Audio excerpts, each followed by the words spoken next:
Hello students, welcome to our channel Echo of Knowledge. आज हम आलोचना करिम BA फर्स्ट सेमिस्टर और मेजर माइनर हिस्ट्री सब्जेक्टर एटा question paper एटु sessional exam और হয় গতিকে তোমালোকে क्वेश्चन आन्सरটো অর্থাৎ क्वेश्चन पेपरটো চাই লোৱা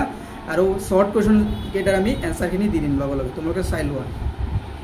এতিয়া আমি প্ৰথম क्वेश्चन কেইটা আলোচনা কৰো সমুকে উত্তৰ দিয়া যিকোনো তিনিটা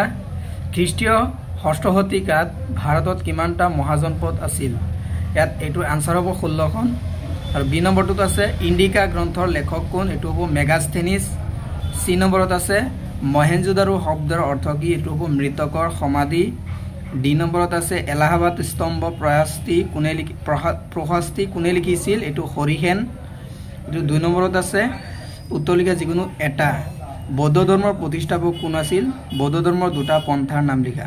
বৌদ্ধ ধৰ্মৰ প্ৰতিষ্ঠাপক আছিল গৌতম বুদ্ধ বৌদ্ধ ধৰ্মৰ দুটা পন্থাৰ নাম হৈছে সৎ বাক্য সৎ দৰ্শন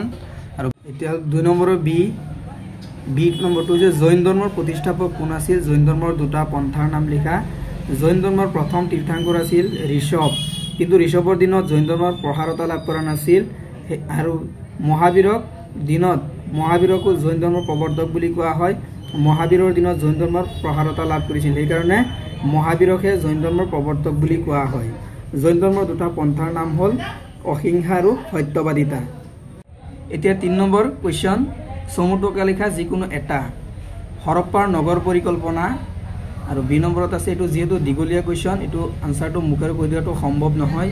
গতিকে তোমালোকৰ লাগিলে কমেন্ট কৰিবা আমি দি দিম বি নম্বৰত আছে সোলাৰ অধীনত গাঁও প্ৰশাসন অৰ্থাৎ সোল ডাইনেষ্টি দক্ষিণ ভাৰতৰ এটা ৰাজবংশৰ নাম হৈছে সোলাৰ ডাইনেষ্টি বা সোল ৰাজবংশ আৰু ৪ নম্বৰত আছে প্ৰাচীন ভাৰতীয় ইতিহাসৰ পুনৰ্গঠনসমূহৰ উৎসসমূহৰ বিষয়ে আলোচনা কৰা উৎস মানে সমল বা তথ্যসমূহৰ বিষয়ে আলোচনা কৰিবলৈ দিছে 10 মাৰ্কৰ কাৰণে আৰু অথবা দি আছে অশোকৰ ধম্মনীতিৰ ওপৰত এখন ৰচনা লিখা গতিকে এইখিনি আছিল আজিৰ ভিডিওৰ মূল বিষয়বস্তু যিসকল ছাত্ৰ ছাত্ৰী এইটো চেনেল নতুনকৈ আহিছে চেনেলটো সাবস্ক্ৰাইব কৰি দিবা আৰু ভিডিওবিলাক ভাল লাগিলে বন্ধুবৰ্গলৈ শ্বেয়াৰ কৰি দিবা আৰু লাইক কমেন্ট শ্বেয়াৰ কৰিবা ধন্যবাদ